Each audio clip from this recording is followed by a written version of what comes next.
Hello, my name is Maria, and welcome to our webinar today on Better Business Management with Visio Data Modeling. A little bit about myself is I'm the Academy Lead here at Advisicon. I own the cutest puppy, Ahsoka. She's a Samoyed and the unofficial therapy dog, and I'll be walking you through today's training. So let's get started.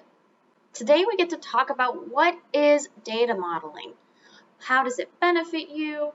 What is the benefit of modeling your data, your business models, mapping everything out ahead of time? Then we're going to be jumping into Visio and take a look at the modeling templates that are provided. Once we take a look at those templates, we're going to actually start modeling data in Visio, showing you how to use the tools and templates that are available to you. So what does it mean to model your data? When you're modeling your data, you're mapping your data structures or your business models before building them out and using them. When you take the time to build out diagrams of how you want your database to be modeled on, how you want your data to flow, how you want to walk through the steps of business processes, you're laying the foundation for your database, for your data, for software and tools that you're building, and for your business. If the data model is not built out properly, you end up having errors, whether it's not pulling the right information or somebody missed a step and a critical item was not completed. When I have my Power BI report and I'm building out my reports to see how my projects are doing, how my resources are allocated, but I don't have the correct relationships built out in my data model, then I start getting incorrect data. For example, if I'm building out my resource heat map to be able to expand and see which resources are assigned to what projects, but I don't have the correct relationships, I might not see how many hours each resource is associated to each project. I might just see all of the hours that the resource is assigned across each project, the same number on each project, which is not correct. Each project, the resource is going to be having different information assigned to them. So when I'm mapping out or modeling my data, I'm mapping the data flow. I'm mapping how I want the data to flow, whether it's how it filters or whether how it can grab information. I'm taking the time to build the foundation in order to grow. And this creates reusable paths for future growth. When I take the time to map out my business processes, when I take the time to model my data, when I take the time to build my database with a diagram before actually moving forward, I'm building out processes that'll be reusable for the future. And you know what? Maybe those needs change, but that doesn't mean that you can't make tweaks to it. But having a base to work from is a lot simpler. By building this foundation first, by diagramming everything out ahead of time before going forward and building and using these processes, you lay the foundation to make reusable paths for everyone to follow. So if somebody else is onboarded, or if you wanted to add additional processes, having that core structure built out first makes it easier for other people to come on in and participate and help with the growth. Whereas if you're building this as you go and adding things as you go, it can be a lot less stable and it can be harder to solidify your processes when you don't have something to refer to or when you're building it as you go. So the benefits of modeling your data. When you take the time to model your data or model your business processes, you take the time to outline your data structure or business model and you're building the paths that are going to be able to reuse as your business or database grows. When you're taking that time, it gives you a strong base to build on. If your data structure was just thrown together in the beginning, then you might have to go back and rebuild it later, which takes more time than expanding upon it. So the benefit of modeling your data is it reduces rebuilding. When you take the time and build a firm foundation, you're less likely to rebuild things in the future. You might tweak and change, but in the end, you'll end up doing more growth than rework. It'll also make for more efficient data flow. When you have everything mapped out, you can see where your data is coming from and where your data is going. That allows you to easily diagnose any issues that might come up. The last benefit of modeling your data or your business processes ahead of time is that you then have a documented data structure. When you have a documented data structure, it allows for change management to be a lot smoother. People know where things are. They have documentation to prove where things were built from. This allows for easier onboarding, training, and helping people get into the thick of things a lot faster than if they have to go in and figure it out for themselves. They don't have to go through the system or figure out through tribal knowledge what is going on and how you normally do it. So this allows you, the benefit of modeling your data is you have a documented process for others to follow. So let's just jump right into it, into the data modeling with Visio. So I'm going to go ahead and open up the Visio app. Visio does have an online application as well as a desktop application. For now, I'm just going to go into the desktop application, but we will touch on the web application in a little bit. So with Visio comes standard templates that are available to all of the users who have the desktop application. They are categorized by several different items here. So we have network templates, flowcharts, software, education, business, database, and floor plans. So here we have all of the database-related templates within Visio. Templates are phenomenal in order to get you started with your diagrams. Sometimes when we have to diagram something, we don't necessarily know where to start. You've got so many options, so many details, and it's hard to know where to begin. So when you utilize a template, it gives you the shapes, it gives you some of the items that you need, and sometimes it brings a basic model with it in order to get you started and get the brain working on how you want things mapped out. So we have a couple of templates here that are intended for data modeling, and I just want to point them out to you. So there's the crow's foot database notation template that we have here. And crow's foot notation is often used for software engineering. So if you're going to be going ahead and designing a database, this is a great template to be utilizing. It has all different symbols that each have different meanings. Next one we have is the data flow diagram. The data flow diagram outlines your flow of data. It's meant for processes or systems related to data. From here, with this template, you can map inputs and outputs that are related to entities and processes. The next one I want to point out here is Chen's database notation. Chen's database notation template is intended for basic databases. So it's a brainstorming tool when it comes to modeling your data. One of the intended purposes is to focus on the relationships between your data items. One of the purposes of it is to focus on the relationships in your data. It's overall just a quick diagramming tool. It allows you to get the process started of modeling your data. So if you're not really sure where to begin, this is a great template to get started with. The next one I want to point out here is IDEF1X. IDEF1X database notation. What this stands for is Integration Definition for Information Modeling. And it's very popular for developers because it's intended to model your database and it focuses on the logical and physical level. So what you get with it is graphical information modeling. And it's intended to support your management of data and the integration of other information systems. Lastly, I'm going to point out to you here the database model diagram. So this is intended to model out your data. There's a lot of different models that are required when you're creating a database. But this is a great template to just kind of kick you off. It gives you all of the basic visuals you would need to start that process for whatever kind of database model you're looking to build. Before we jump into actually using some of these templates, I wanted to point out some of the business templates as well. So I'm going to click the back button here, and we're going to go to Business in the search function of the templates.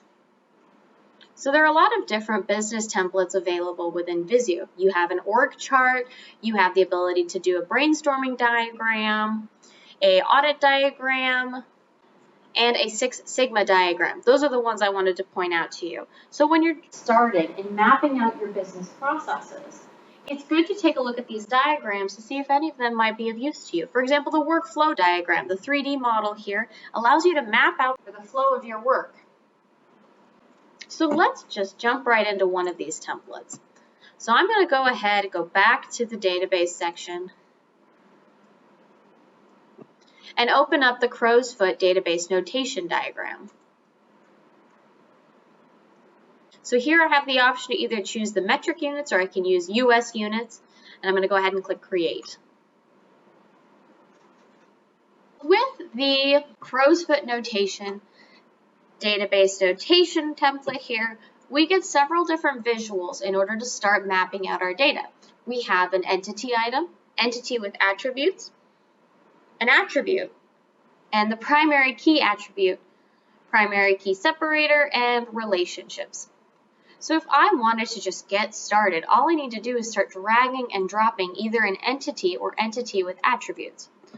You can see here the difference between entity and entity with attributes is the column here for what kind of data type your column in the table is going to be. For example, each of these attribute items say int. If I wanted to, I could update my second, so we'll put the primary key as sales rep ID, and this would be my unique identifier.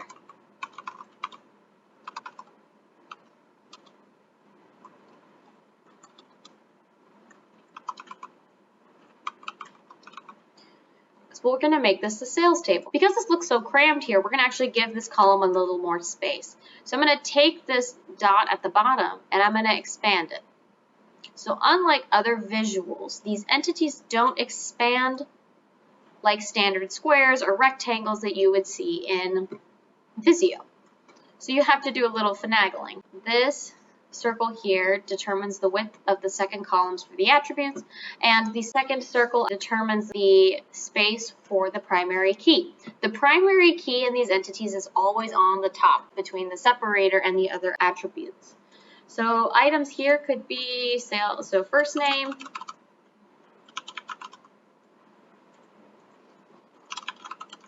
remember when you're mapping these things out, just best practice is not to have any spaces between your names.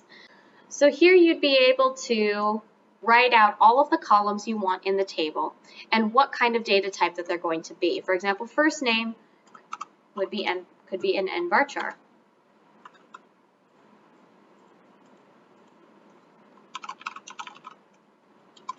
Varchar 50. And the last name could be the same.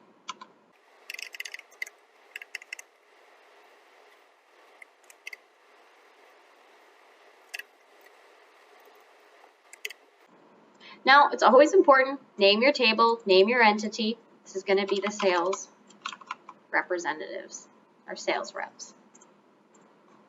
Now, if I wanted a different table for my invoices, I could rename the second entity name.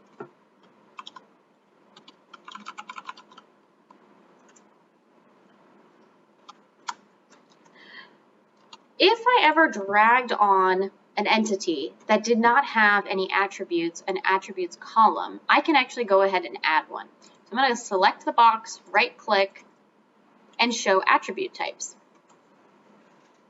From here, I can begin to add my attributes for each of my items. So here the column name would be invoice ID. This would also be a unique identifier.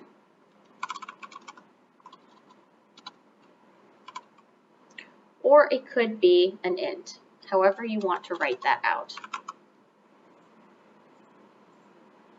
Let's say I grab invoice total.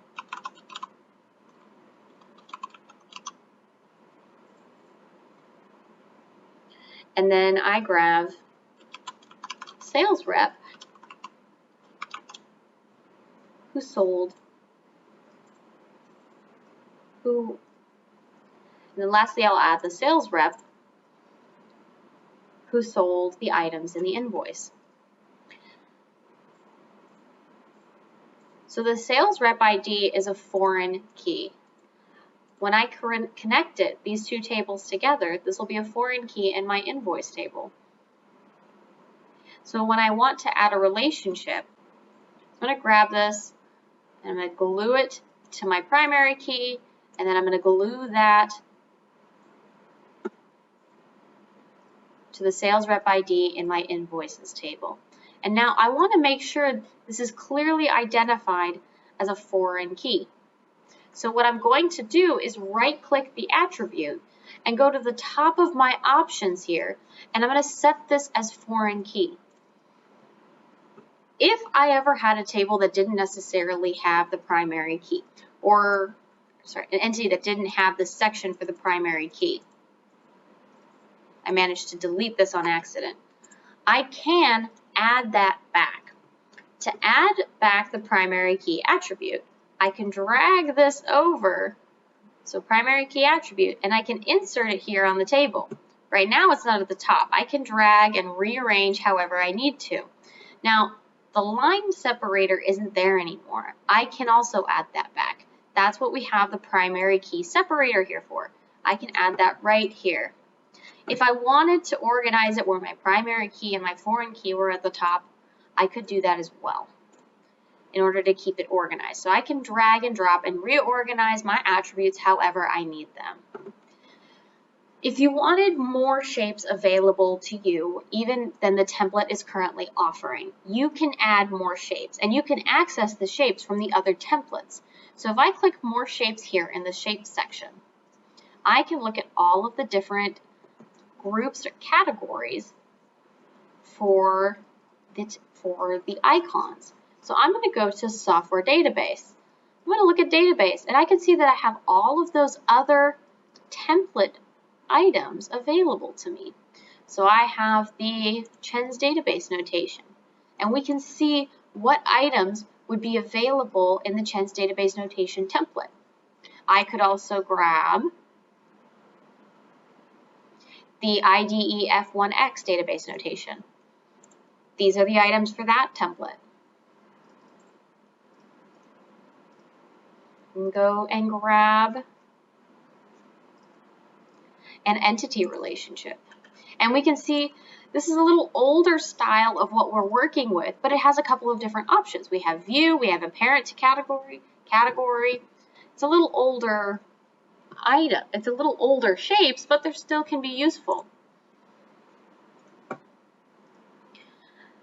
Next, we can look at the object relational, which is very similar to the entity relationship, but it has an additional few items. So you're not limited in your template to just the items provided. You can grab whatever else you need, and if you need to see which ones you have, you can actually drag up and down to see what shape groups you've grabbed in order to switch between them. Once you have your data model determined, or if you have the relationships outlined, you can group these together. So I'm going to go ahead and delete my extra entity. You can group these items together so that they don't separate. In order to group these items together, I'm going to highlight by dragging and dropping, or dragging over both entities, and I'm going to go ahead and select the group button here, and I'm going to click group. When I do that, this becomes one item. It'll rearrange the relationship as I move things around, but it's still one item. And I hit the backspace so I have it like I want. Grouping these things together can make it easier to move things around that have already been solidified. So when you know this is the relationship you want to have between the entities and it's not going to change, grouping these items together allows you to move them however you need, but it keeps the relationship the same. There's no risk the relationship is going to change. Now, if I wanted the relationship to be different, we're going to go ahead. I can still move the connector even if it is grouped. Notice I just moved it from the middle of invoice into the side of the table here. If I wanted to change the type of the relationship, this relationship, if I right-click it, I can choose what kind of a relationship is between these two entities. So I can set the begin symbol to be either, this is currently set to 0 or more. I want to go ahead and do one and only one. My unique identifier. But for my invoice table, that's what the small circle here, if I zoom in, means. So that's what this icon means, is that currently one and only one, there can only be one and only one sales rep in this specific table. My end of the relationship here is currently set to one and only one, which isn't correct. I can have multiple sales reps in my invoice table. They're doing multiple sales. So I'm going to go ahead and do one or more. Everything has to be sold by somebody. So I'm going to go ahead and change that. And so now we can see that the notation has changed here. It's no longer the one and only one. Now it's one or more. Now, if I ever wanted to ungroup this, all I have to do is select the grouping, click the drop down, and click ungroup.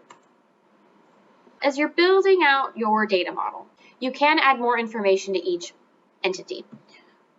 What I mean is, if I right-click one of these entities, I can choose to either add a comment, or I can choose to go to data, and I can go to shape data, or define shape data, or data graphic fields, edit data graphic. What I'm going to also do here is set this to a decimal, invoice total to a decimal. Now again, this is too long, so I'm going to go ahead and expand the column. As this gets built out and a little bit more complex, this will help you be able to see the flow of your data, where it starts, where it ends, what interacts with which item. Having this all mapped out will simplify your understanding of how the database is built. Or if you're building out business processes, it'll simplify the steps that you're taking. So if we were to actually go back to File and go to New, from here, we're going to take a detour and take a quick look at one of the business templates. I'm going to go ahead and open up the brainstorming diagram.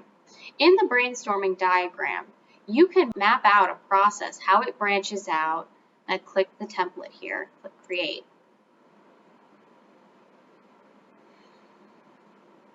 And here, we can take a business process, say onboarding,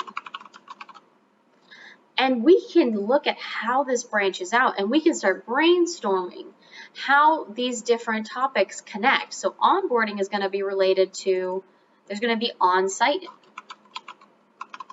information. You're going to have general operations.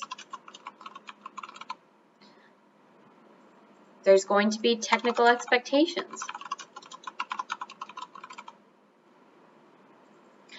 On top of that, there's going to be department-related instructions. If I ever want to just move a shape without moving it with my mouse, by the way, I can select an item and use my left, right, up, and down arrows to move shapes within Visio. And what's nice about the template here for this brainstorming template is the fact that there's a legend telling you what each signal signifies.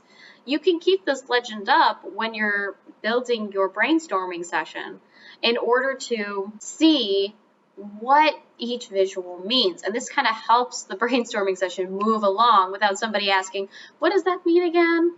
So keeping this up while you're performing that brainstorming session can be really helpful.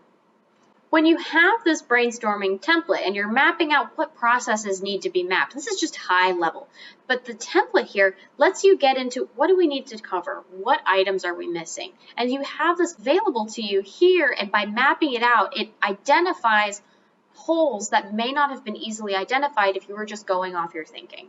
Getting things on paper is the best way to notice any items or any topics that should have been covered but were not. I also wanted to point it out here in the Shapes pane. When you create a new template, it doesn't bring over the other shape items that you were using beforehand.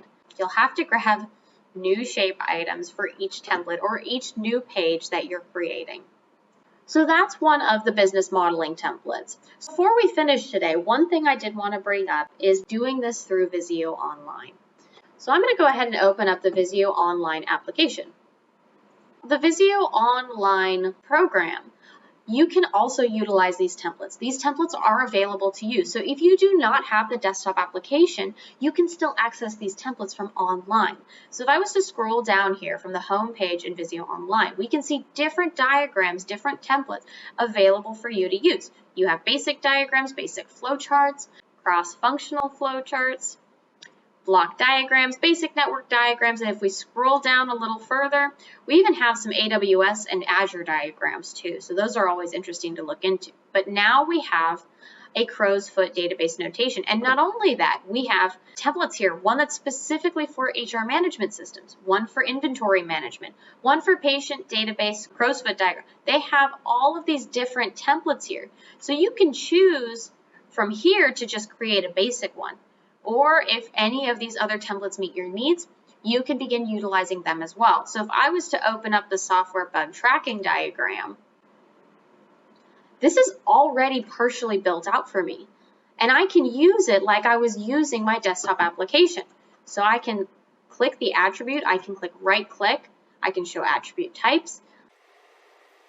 I can edit the relationship by selecting the relationship and right clicking. I can change the beginning symbol, I can change the ending symbol. I can also change what kind of a line is being used, whether it's a right angle, straight lines, or curved lines. If I didn't necessarily like the right angle lines, I could actually go ahead and change them to curved lines. Sometimes this actually gives it a little bit more motion than the right angle lines, but that is a personal preference. So with this template, you can do the exact same thing, if not more sometimes, than what you were doing with your desktop application. If you wanted to utilize these templates that are available in the online, but not necessarily in the desktop app, what you can do is start in the online environment and then edit in the desktop application. So if I wanted to move to the desktop application, I can. And then from here, it'll have all of those same details that it had before through the online environment. So one thing I wanted to touch on before we end today is just the two plan options that are available to you. There's Visio Plan 1, which is for the completely web-based interaction, but then there's also Visio Plan 2, which is the web-based and the desktop application. So what is a little different is with the Plan 1, you do get the ability to save your Visio diagram as a PDF and save images, but it is only through the web-based application. You can save everything to OneDrive just like you would be able to with any file. But again, it's all through the web-based application, whereas Visio Plan 2 has the desktop app. You have the up-to-date desktop application. You get the ready-made diagrams here. It's a lot faster sometimes to work in the application than it can be to be in the web-based. But there's a lot more customization options, and they also have the ability to integrate data-linked diagrams into Power BI. So Power BI has its own data modeling system, but with the desktop application, you can integrate Visio's data modeling with Power BI. So if you have any questions about any of the Visio plans, feel free to shoot us an email. We'd be happy to help you out. So those are the templates that are available to you through Visio, and they can help you get started with building out your data models, whether you're looking to model your databases or whether you're looking to model your business processes. These will make it a lot faster for you to get started. Today we got to talk about data modeling, what it is and how it benefits your company. We got to talk about the templates that are available within Visio for the various types of data modeling and business modeling. And then we got to talk about some tips and tricks on how to use those templates. Thank you so much for joining today's webinar. We'll see you next time.